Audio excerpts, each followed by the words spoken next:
ये दूध के धुले हुए गंगा मैया में पैदा होके आए क्या? ऐसा तो नहीं है ना। क्यों बीजेपी नेताओं पे ईडी नहीं लगती? और जो नेता पे ईडी लगता है या तो जय मोदी करेगा तो नहीं ईडी होगा, नहीं तो जय मोदी नहीं बोलेगा तो फिर ईडी होगा। ये तो ED, CBI, IT have become a washing powder Nirma kind of a concept. Nirma में नहला के बीजेपी में ले लेते हैं। तो this is what they are doing. Unfortunate situation. जी, लालू प्रसाद जी ने एक बार बहुत अच्छे से बताया था कि बीजेपी के 3 दामाद हैं, ईडी, सीबीआई, आईटी। तो ये 3 दामाद जब भी बुलाए आ जाएंगे, वही ओपोनेंट्स के घर पे ही आ जाएंगे।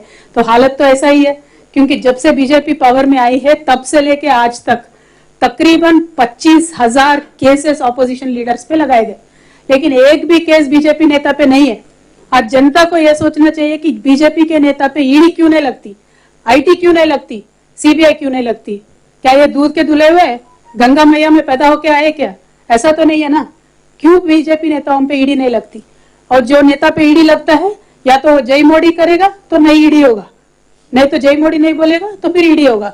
ये तो ED, CBI, IT have become a washing powder Nirma kind of a concept. Nirma में नहला के बीजेपी में ले लेते हैं। तो this is what they are doing. Unfortunate situation, but there is a time. बहुत ज्यादा हो गया ये इस तरीके का राजनीति, लोगों को भी पसंद नहीं आ रहा है। बराबर लोगों से एक इनकलाब निकल के आएगा और बराबर हमारे जैसे नेता जो है, जो लोगों में हमेशा रहते हैं, हमारे साथ जनता देगी, हमारा पूरा पूरा विश्वास है। अरविंद के घर के ऊपर प्रोटेस्ट हुआ है।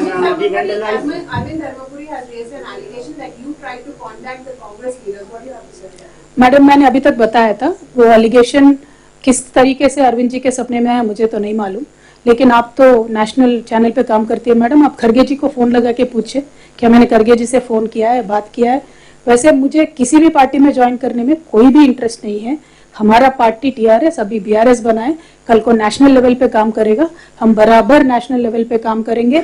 जो आज हमने तेलंगाना में विकास करके दिखाया है, वो कल के दिन पूरे भारतवर्ष में विकास करने के लिए अलग अलग मॉडल बनाएंगे, जनता के पास जाएंगे, जनता मानेगी, मदद देगी तो बराबर उनके लिए काम करेंगे। उनके पास पूछने को क्या है जी। अरविंद जी हमारे ये क्या बोलते, बुर्दा नहीं मट रहे मिला ना, दे लोग कीचड़ के तरह होते हैं हमारे अरविंद जी, इसीलिए हम लोग कोई उनके ऊपर पत्थर नहीं डालते।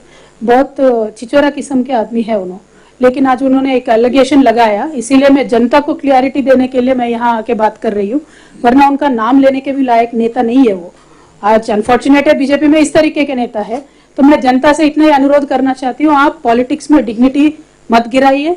पॉलिटिक्स में अनेक तरीके के चर्चे होते रहते हैं, होने दीजिए। कोई हाँ बोलेगा, कोई ना बोलेगा, इसका ये मतलब नहीं होना चाहिए उनके ऊपर ईडी प्रयोग करो, सीबीआई प्रयोग करो, आईटी प्रयोग करो। ये जरा भी इंसाफी नहीं है, ये जरा भी एक पॉलिटिकल तरीका नहीं है। पॉलिटिक्स को पॉलिटिकली ही सामना करना पड़ेगा और हम तैयार है। Thank you so much. जय तेलंगाना।